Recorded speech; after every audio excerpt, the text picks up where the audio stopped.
مساء الخير. هل أسعار العقارات نزلت عن السنة اللي فاتت ولا لأ؟ هل دلوقتي في فرصة جيدة إن أنا أستثمر في العقارات؟ هل صحيح الوحدات السكنية اللي كانت تمنها 8 و10 مليون هي بقى تمنها 6 و4 مليون دلوقتي؟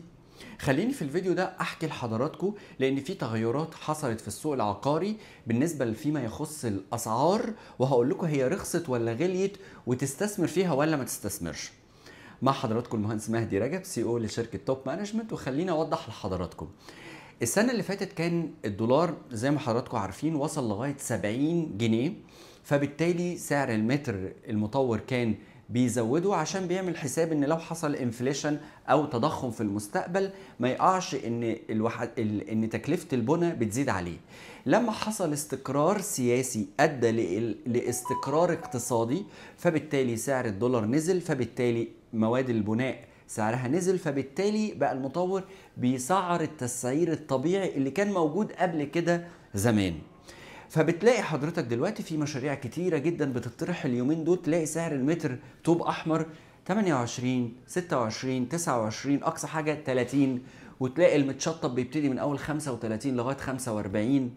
فيعني تلاقي شقة غرفتين نوم ب 3 مليون 3 مليون 500 والقسط على 10 سنين، وشقة 3 غرف نوم ب 4 مليون 4 مليون 500 وبرضه قسط على 10 سنين.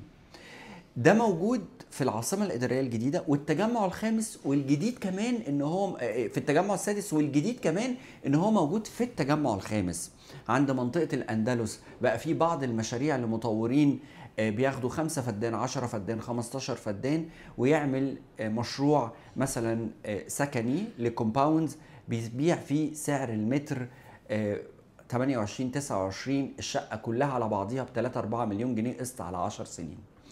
انا رايي ان دي فرصه كويسه جدا في الاستثمار في القطاع السكني، لان احنا زمان الناس اللي ما عرفتش تشتري بالاسعار دي، طب ما هي الفرصه موجوده دلوقتي، وكمان القسط على 10 سنين، وفي ناس بتقسط على 12 سنه بس طبعا بمقدمات اكبر شويه. فدي فرصه كويسه جدا، ما نعرفش بكره جاي ايه، ممكن نرجع تاني لان يحصل مشكله والاسعار سعر الدولار يزيد، فبالتالي الوحدات تزيد. فدي فرصه كويسه لحضرتك، بالذات ان هو مريحك في الاقساط.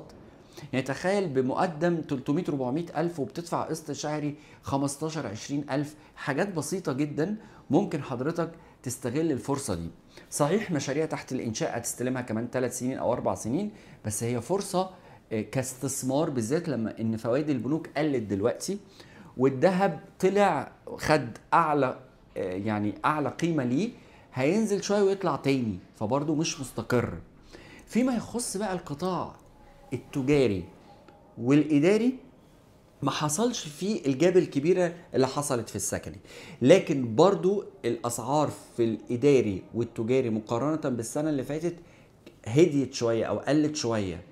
فممكن مثلا تاخد مكتب إداري اللي هو كان السنة اللي فاتت برضو ب 7 مليون، دلوقتي بقى هو المكتب ده مثلا مثلا هتلاقيه عامل 6 مليون 5 مليون.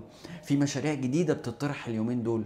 فأنا بنصح حضراتكم إنه دي فرصة، الموضوع مش هيستمر كده، دي فرصة استغلها حضرتك.